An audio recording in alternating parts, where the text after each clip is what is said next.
But we talked about this last time. I want to get your opinion again now. You could call Vivek Ramaswamy a lot of things.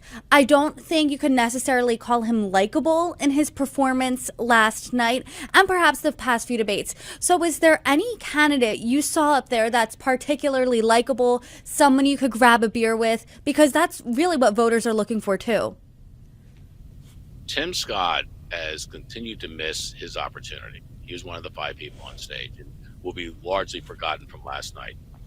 Because in a way, Brittany, I'll say, in a way, he's like performing as he would on the Senate floor to C-SPAN, to the C-SPAN cameras. He's never, I think, measured up to the presidential stage. And it's unfortunate because he's got an incredible life story. I think very little of that's come out in any of these debates about him. And then on the other side, you've got Chris Christie. And Chris Christie, again, like as I were describing Nikki, very seasoned, has been there on the front lines, has been in all sorts of leadership positions. He looked like the adult at the table. The problem he's got is he has no lane because he is so squarely anti-Trump.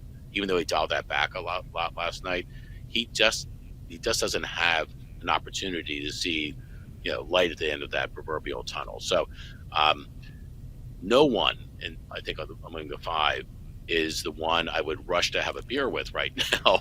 However, I would love to get into a debate with Vivek Ramaswamy because, whatever it is you put out there, he's going to try to come back at you twice as strong, even again, having very little pedigree or credibility, I would argue, to argue what he's arguing.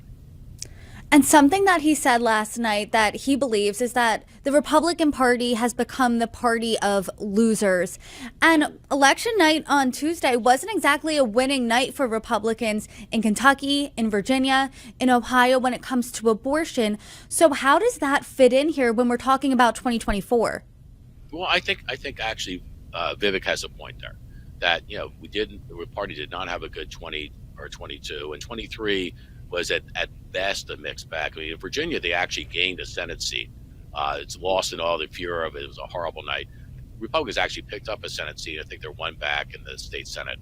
They lost a few in the House. But I think this is a time when the Republican Party needs to take a good, strong, long look at itself and its branding and its imaging as it moves into 24. Because there is this sense that maybe there's something that's not quite firing on all cylinders, evidenced by the last 3 election cycles, including the one that just happened this past week.